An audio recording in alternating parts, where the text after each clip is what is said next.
Hi, it's Andrew Joy here. After reading a thread recently about warm-ups, I thought I'd post a couple of clips about what I do for a warm-up. Mine doesn't involve the horn. Once I get the horn on my lips, I'm actually practicing always with serious intention. Anyway, my warm-up starts with this and this working together. It activates both sides of the brain. Works both sides of the body. I start with my non-dominant hand, my left hand. I usually go for about 500 hits with each side. It also gets my breathing going, has me thinking about the breathing. I'm also aware of my posture, how my feet are, all these kinds of things leading up to when I actually get to the horn. So this is the first of what I do in the morning.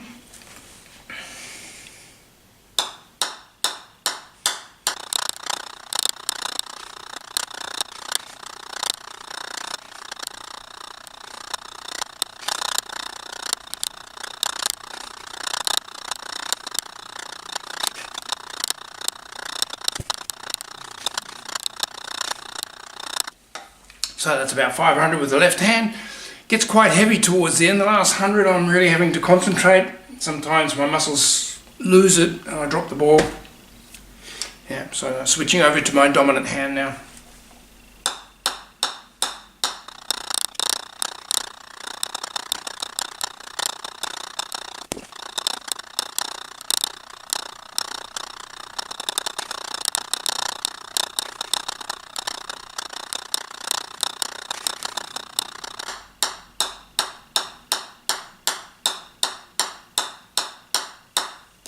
Okay, that's about 500 with that one as well. Hammer and golf ball, great exercise.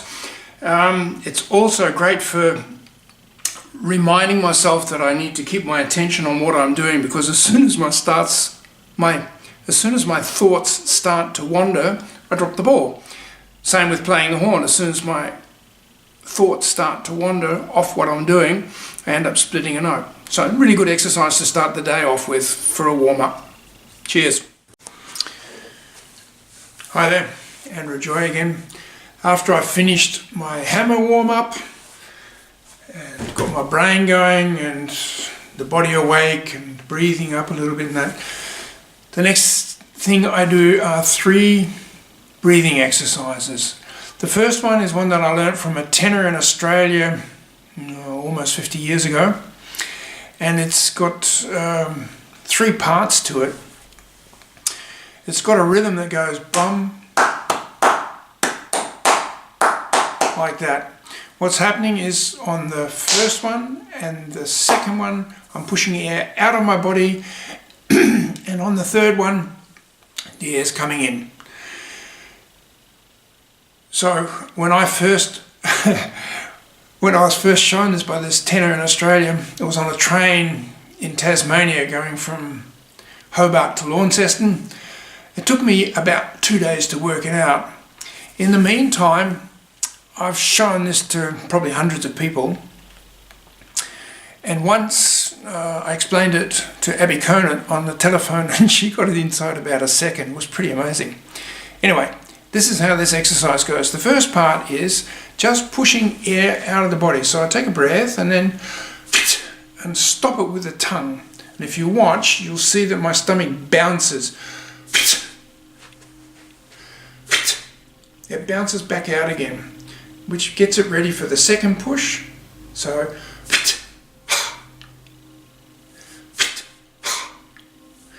and after this second push, I let it bounce again. And with that third section, the air's coming into my body. So the air's going out twice, once after another. Third one is coming in.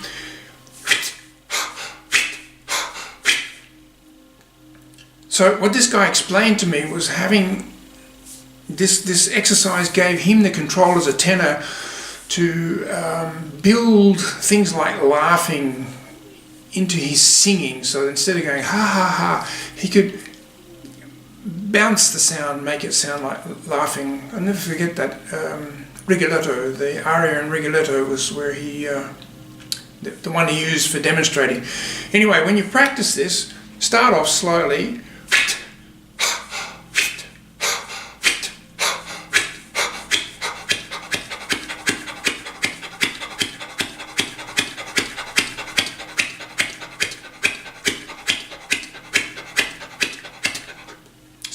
you can go on for quite a while and then the muscles get tired, slow down. This is something I do pretty much every day, straight after doing my hammer exercises.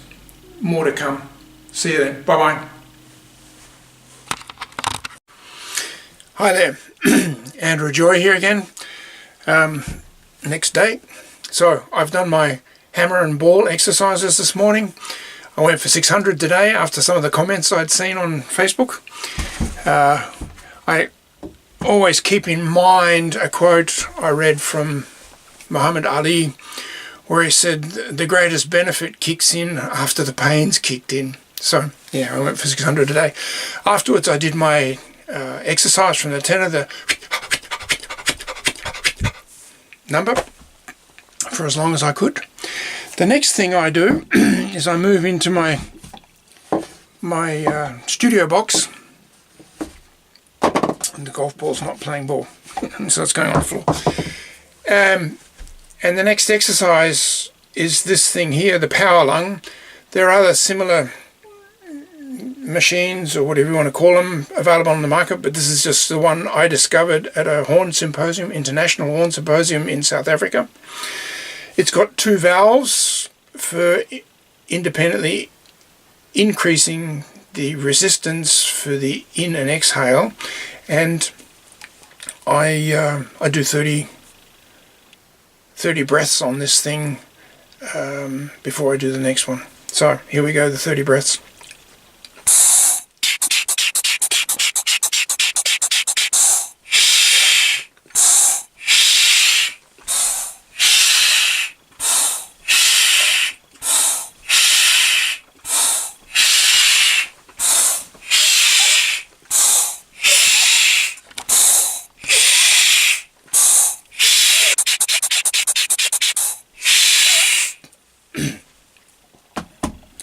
So when I finish those, the last exercise I do, breathing exercise, is take a piece of paper, stand at arm's length from some sort of slippery surface. In my case, it's the glass window here in my box.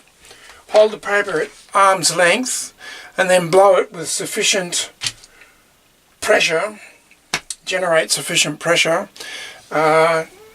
that the paper remains stationary on the glass. That's the idea of it. And I do 100 of these.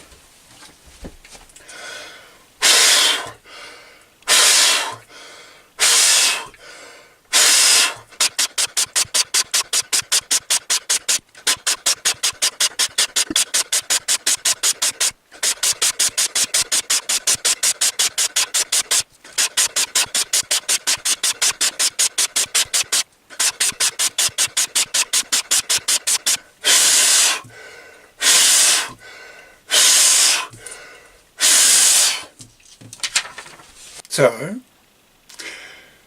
that's 100 of those, and that's the completion of the breathing exercise routine that I do daily. The three of them combined cover the whole of the muscle area that I'm using to generate compression, which you need for generating velocity, which is moving air in a certain direction, and being able to control it in the way that you want, i.e. produce the pitches you want. Yeah, so that's the completion of the breathing exercises that I do, and I've got two more little exercises that I do before I actually start playing. I'll show those tomorrow. So thanks for your interest. Bye-bye. Hi, it's Andrew Joy here again. So to finish up my warm-up, after I've done my hammer exercises and the breathing exercises, I then finish up with using these two tools. This is the first one, my practice journal. I've been using it for over 20 years. The I am enough, I am good enough comes from a British hypnotherapist, Marissa Peer, and a course I did with her. She's worked with hugely successful people from the film industry, CEOs, sports people, etc. And she said the common red thread running through the lives of all of these people was that they had the feeling that they're not good enough. That was her main point that she worked on. I could relate to it. So I have that written in my journal. I write it down every day. I am good enough.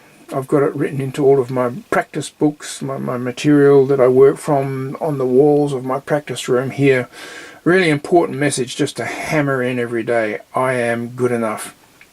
The practice journal also lets me prepare ahead of time, planning what I'm going to do daily in advance. I find that when I open up the book then and it says I'm doing this or that, whatever it is, for that day, then I tend to get that done. So the final thing I do is a combination from two programs. One of them is a program called the 90-second rule from Jim Fannin. The idea here is to have a little transition from what I've been doing into what I'm going to do, to empty my mind like a computer reset, or a restart actually. So mind goes blank for about 90 seconds. For me that equates to about 6 long, slow, deep breaths. At the same time, I use a tapping technique, an anchor, from Tim Fazakali's PS Tech module Peak Performance. I've listened to it many times. It really helped me to also regain my focus after I lost it after a dark time in my life, and also a longish period of experiencing dystonia. The thing here is you listen to the track, and part of it is to tap with the middle finger of your right hand into the palm of the left, just like that. So I do that during my 90 seconds of breathing, which I'll spare you now, but you could do that, try it out yourself. I've put links in the text to both of these courses. I can really highly recommend them.